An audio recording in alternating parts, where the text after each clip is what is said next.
pure experiences.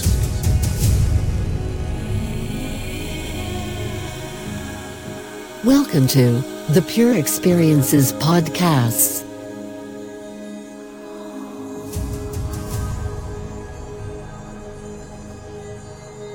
That which is experiencing is the self.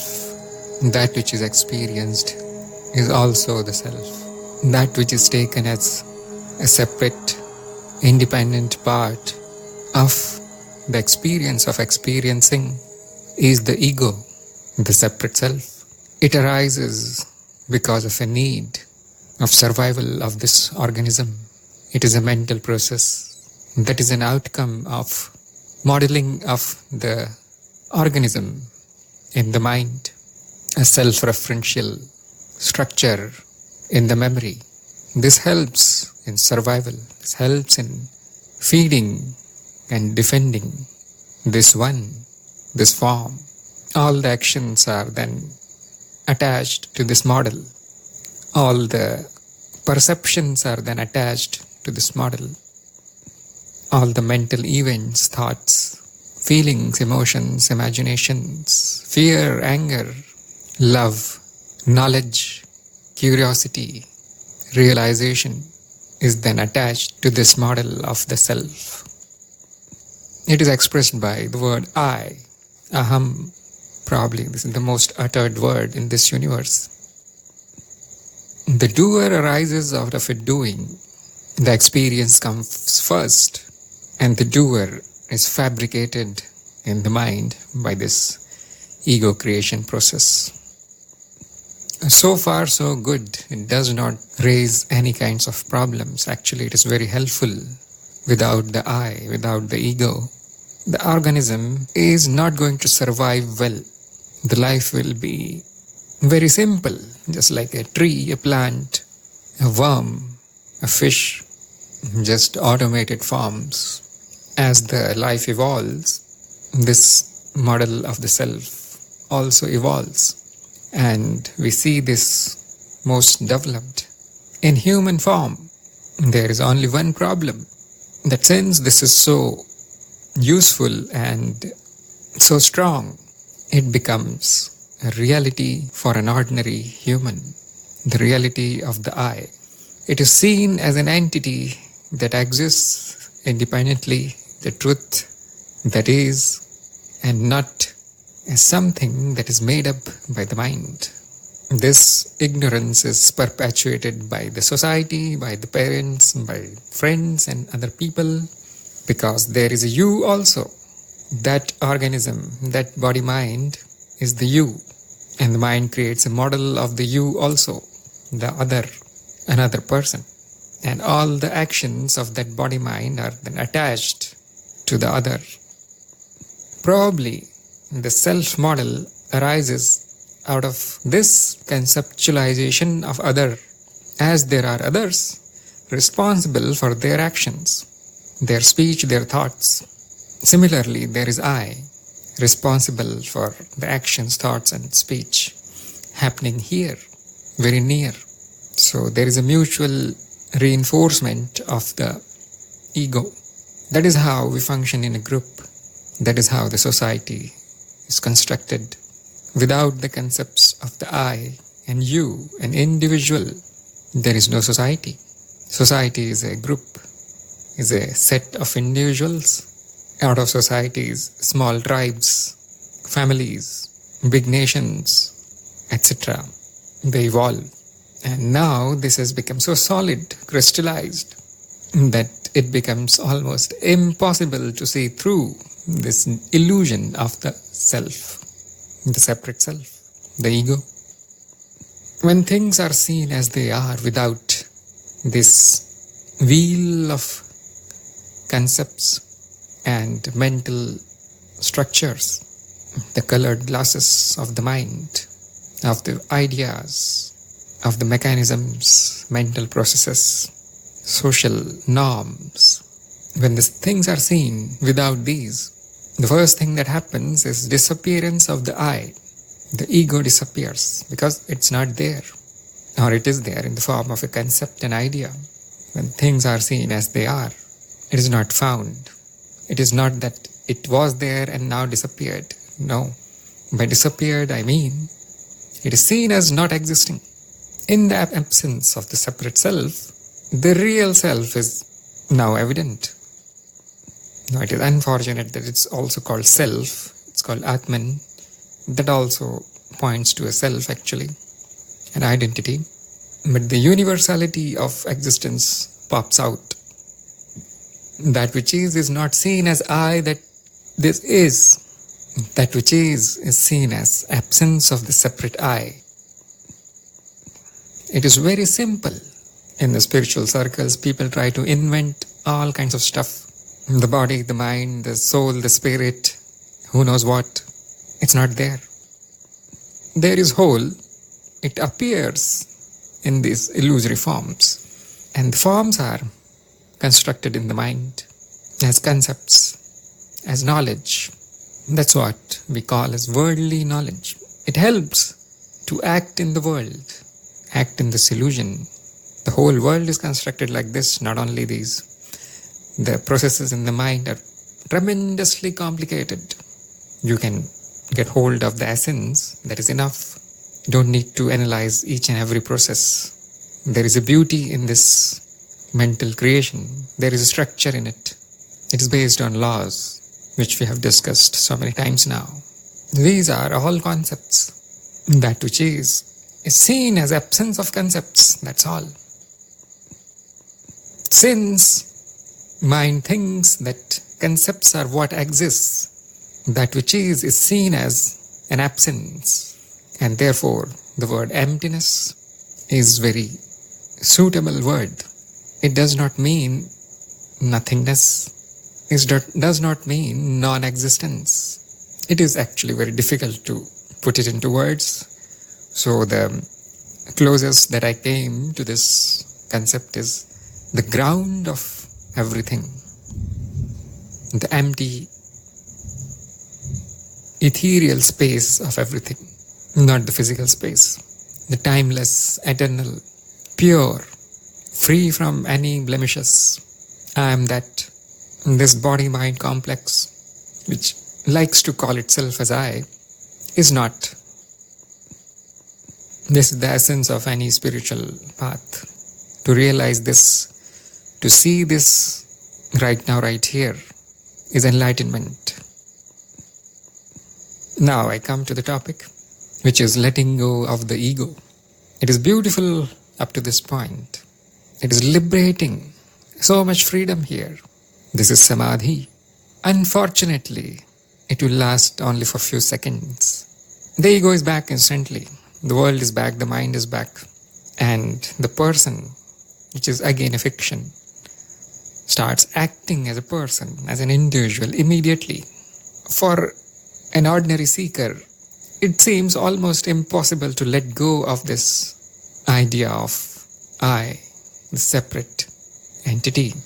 It is not so difficult to realize that it's not there. Little bit of pointing, a little bit of inquiry, searching will lead you to this realization. The absence of I automatically leads to the presence of the self, the existence, the consciousness, the Atman. The problem is to force the mind to stay here, force the mind to not form the concepts of separation. Now the funny thing is, mind is concepts, mind is memory, mind is knowledge. To force the mind to be without them is to get rid of the mind, the no mind. When there is no mind, there is that which is. Now it is funny because this cannot be done. Because who is there to do it? That which is already here. It won't do anything. It is just a witnessing consciousness. It is space, emptiness. What can it do? The mind wants to dissolve itself, which is an impossibility. So the ego cannot let go of the ego. In letting go of the ego in this effort arises the ego. Resistance to the ego is nothing but the ego. Now many people do this kind of mistake because it is explained in one-liner kind of thing. Get rid of the ego. And This was told to me by one of my gurus. She said, ego is your problem. I was just entering into the spiritual field. And I said, well, I'm not egoic. I don't think I'm somebody great. I don't insult people. I actually see myself as very small, humble person. And actually I did not say in these words because that time I was so stupid. I couldn't even form a sentence properly. So my immediate reaction was anger. What the hell? Why are you talking like this to me? Do I look like egoic or something?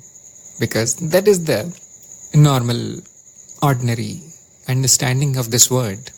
Too much I. So when I was hit with this get rid of the ego hammer at least 100 times, it forced the ego to think a little bit. See, it is so strong. It is like lead covering. It is like the coconut shell. It takes a really big hit to pierce through this. So it went on and on and on, but finally I learned. Finally the ego learned that it is there, it exists. See how difficult it is, but how easy it is to simply say, get rid of your ego. Let go of your ego. These are only words, they don't work. Now, fortunately, it is very easy to say it's not there. That is in our favor, actually. Thanks to Mother Nature, it's very easy to say this. Investigate and you will not find it. Accept as a thought, as an idea. So I don't remember who pointed me to this egolessness, but very slowly it happened. You see, I was not the sharpest of the seekers. Now the real problem starts, which I mentioned, that not possible to stay egoless. There is nobody there to get rid of this ego. Actually, the paradoxical thing is you cannot get rid of that which is not there. So ego is not there. You cannot get rid of it. This is simple logic. It takes many years to understand this. If you are on your own, if you have the blessings of a guru, well, in few days can be understood. And the ego does not really understand. It comes back immediately. Oh, look, I'm here. It's like whack-a-mole. Whack one and then comes out from some other place. So I'm going to give the solution. It's not possible to get rid of the ego, but it's possible to shift the point of view to awareness. Remember that it is not my awareness, it is only awareness. One word. Not mine, not yours. Awareness is the only experience. Yes, it is an experience. Being conscious of the consciousness that is above the ego, that is above the mind. When I say above, it means that you cannot find a relation between the ego and awareness. That's why I said it's not my awareness.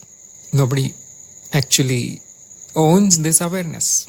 Yes, the I owns the body, the I owns the objects, the I owns the thoughts and emotions and relations and who knows what. It cannot say my awareness. As soon as you are at the plane of awareness is the death of the ego. It cannot reach there. Letting go of the I is simply getting hold of the awareness.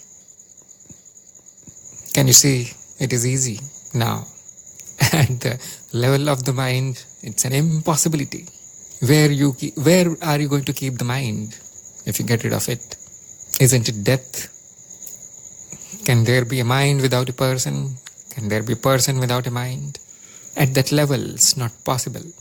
As soon as rising happens to the level of awareness, mind or no mind are equal. All the actions are equal to non-actions. All the doing simply happens. The sansar is the nirvana. This is the shortest route. There is no path that is so direct. It is the ultimate liberation. How to rise above the ego? See that there is a witness of the ego. It's very simple. Once you have investigated, there is no ego, this process of egoification, identity creation, ahankar, is known. There is nobody else to know it. The mind knows it. It's known through the mind only. And it can be seen now. Now you can not the you, the awareness can become a witness of this identity creation, of the doer. It won't mean that the doing will disappear. Only the doer will be seen as not being there. It is not that I was there and now because of this I have disappeared. No. The I is seen as never been there. An illusion. So I am making it so clear so that there is no doubt in your mind about this thing. Seeing that there is no I is the liberation. This can become our daily life. It can become our daily experience. It is a blissful experience. I'll talk about bliss in a minute. The interesting question is, why don't people do it? And the answer is ignorance and Maya. And we are in a pit. So you can imagine a pit with very steep slope. When people try to get out of the pit, they keep falling back. This pit is the pit of the society. Collective ignorance. So today I am in the no self mode, no ego mode, but I cannot remain like that. Even our language is, totally woven in the self, in the separate ego. Look at me, I'm talking in the same language. I keep saying I, you, and me, mine. I can invent a language, but then you won't understand a word of. So please see beyond the words whenever I'm using the words I and you. So in this pit, we keep falling because our lives are arranged like this. This experience is like this, very peculiar. It is arranged around the concept of a separate individual, and so it takes a few seconds to fall back here. You can say it's a habit. It's more than a habit. Even if you want to get rid of this habit, you won't be able to do that. Of course, it gets rid of itself when the death happens. But as long as this body-mind is here, alive, it will be there. And since I am everything, getting rid of it in one place, when individuals of no consequence pops up everywhere, billions and billions of individuals, how many are you going to manage? It's all you. So this ties with this commonly asked question that why isn't everybody enlightened, and why can't we make them enlightened? Well, the problem is that there won't be any humans left. There won't be any society, there won't be any individual if by some magic you can make the ego disappear. The life will devolve back into the smaller animals, plants and bacteria and whatnot. There is no I there. It's all pure Mother Nature. So it is the working of this existence. It has to appear like this. So first thing we can do is accept, surrender. It's not like I'm the loser so I surrender. No. Surrender because you are wrong. You are on the wrong path. You're thinking incorrectly. More practically, acceptance is the solution. So yes, there will be ego. So what? This should be the attitude. Yes, there will be an illusion. So what? The illusion is also me. The illusion is also self. Any fight will actually make the ego stronger, because that which is does not fight, does not resist. It is unconditional love. It allows everything. The space in this room allows all the objects, the ugly ones, the beautiful ones, the old ones, the new ones.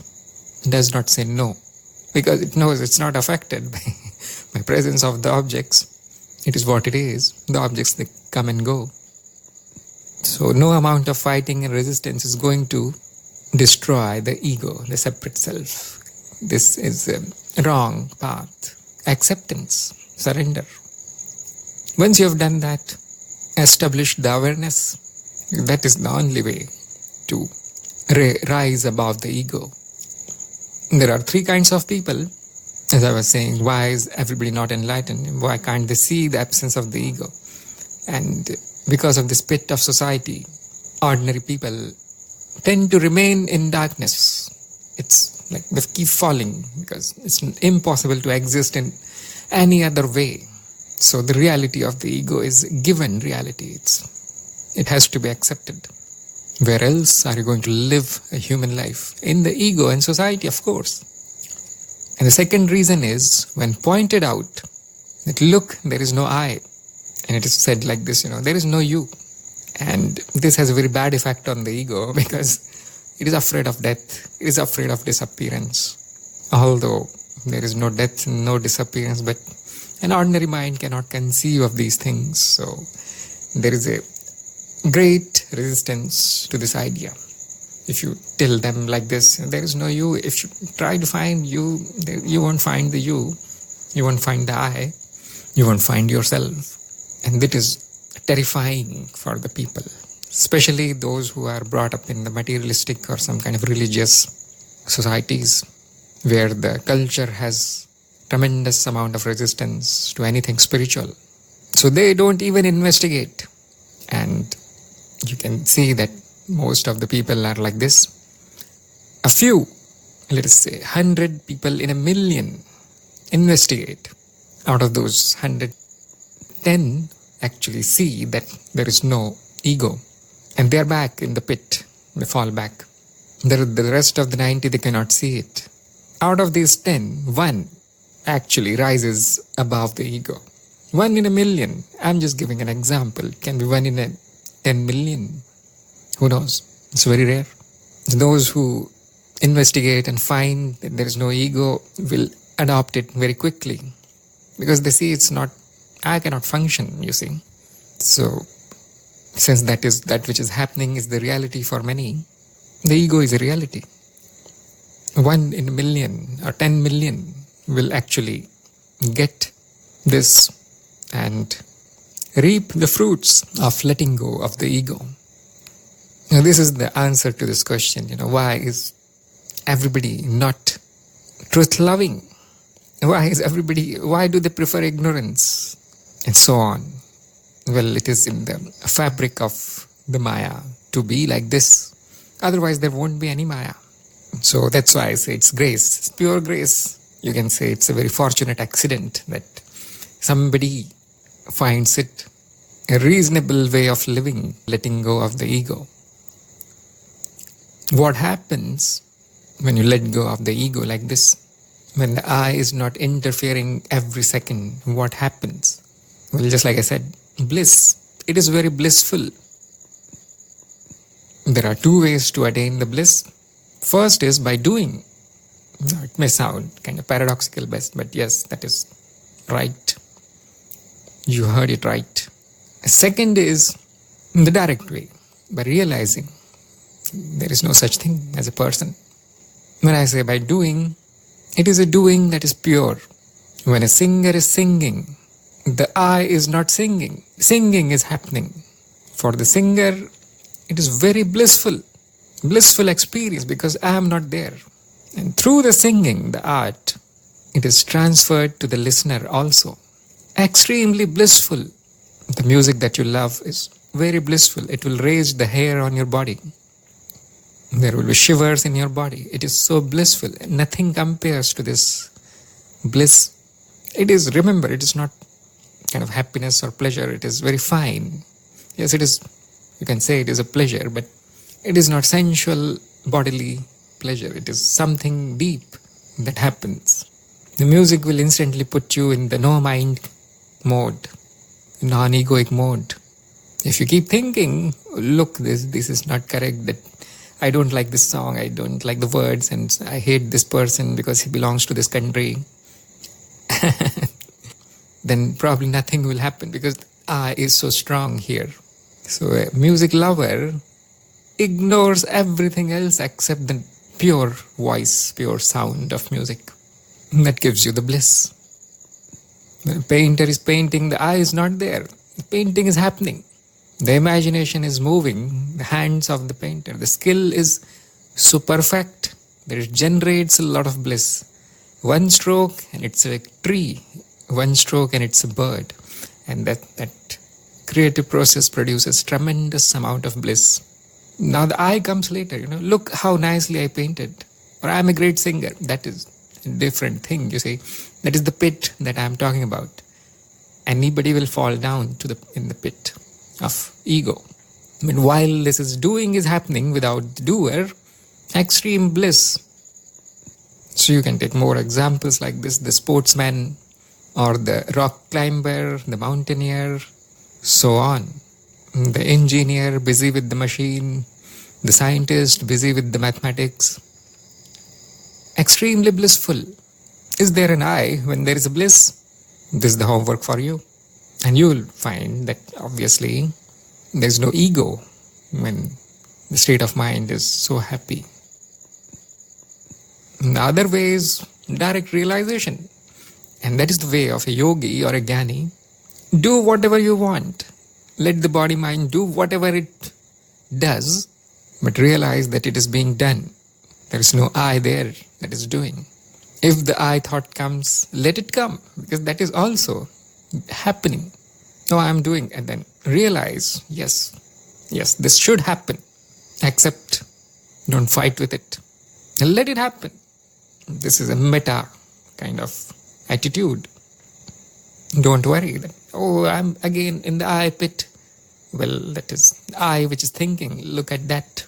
That which is never thinks. It sees, oh, it is in the pit. Let it be. Let it enjoy. That is the direct way. It is blissful. It is blissful without doing, letting.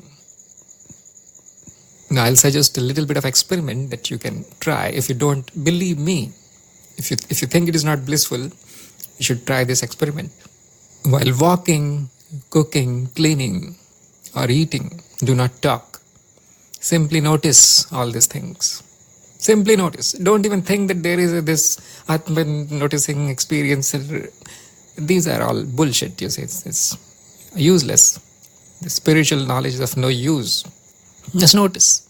See that there is no I. That is what you will see. There will be thoughts of I am noticing. And then notice that also. Keep doing whatever you're doing very naturally. Look, from the memory, the intentions are coming. They are being processed and converted into actions. There are consequences of the actions. Some things go right, some things don't. There is corrective action. There are emotions being generated by the action, so on. Don't talk. Think whatever you want to think. You cannot stop thinking, you see. I can stop thinking is, just spiritual kind of ignorance, delusion. There is no I. And so, no thinking. So let it happen. Witness it. Do it for 5 minutes if you want, because it's kind of steep curve initially. While walking, let there be walking.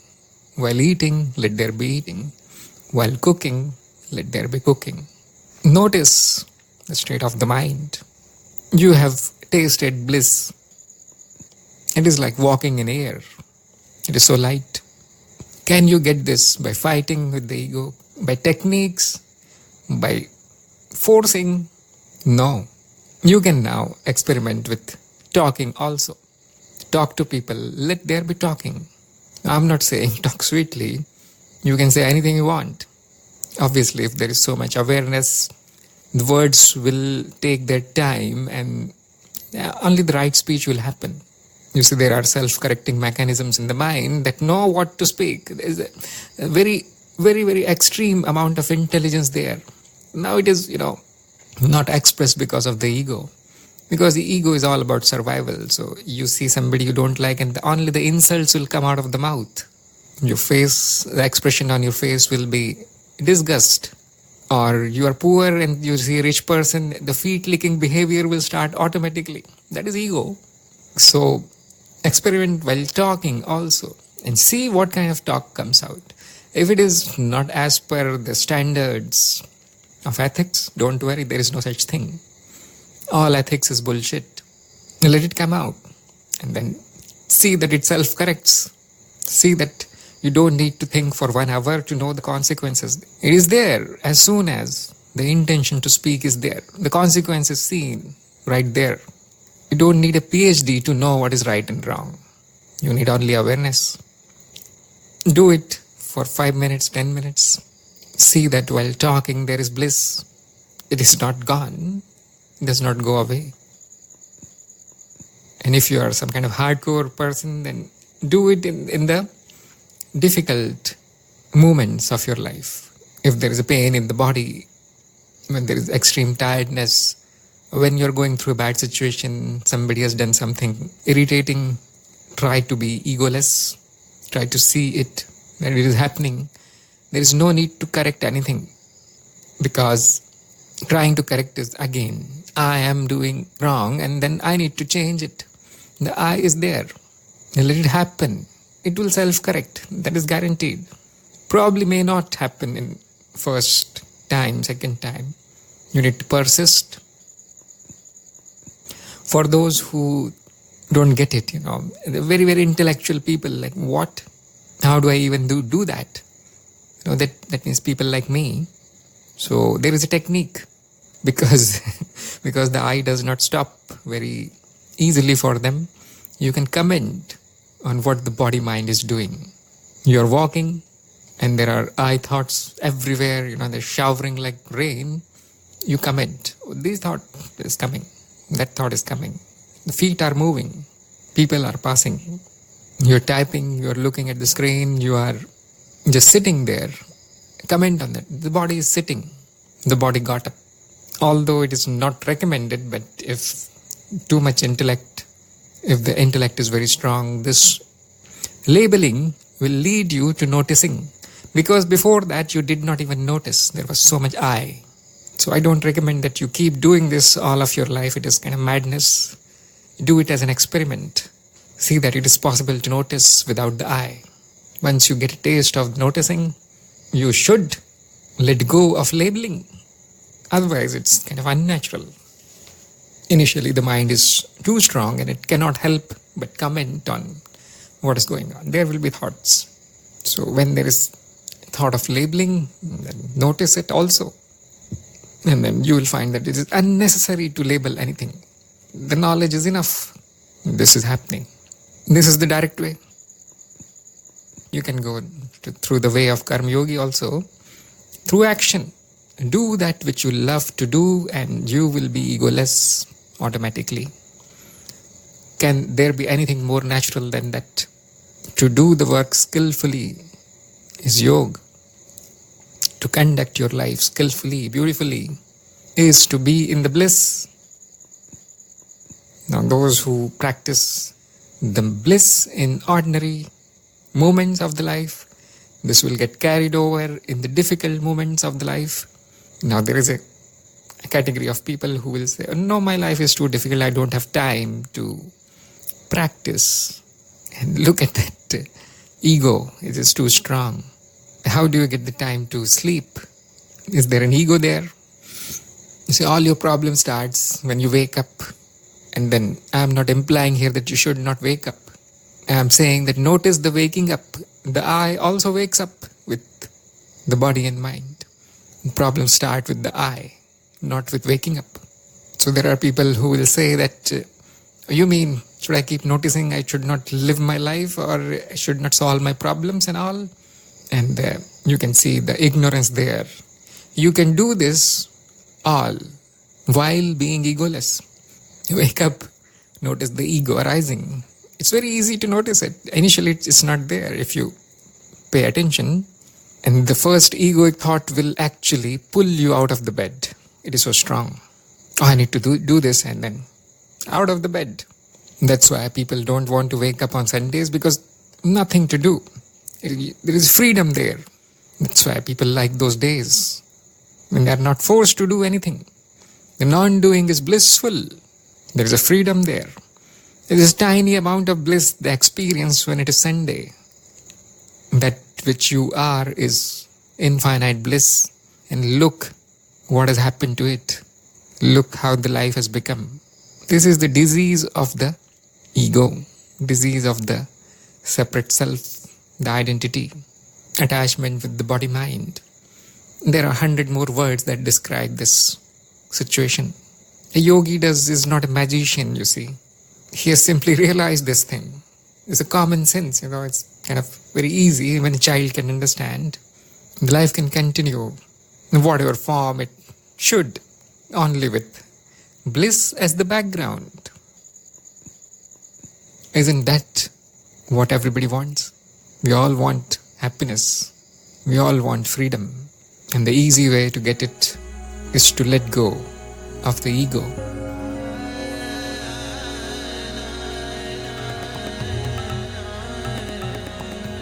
Pure experiences.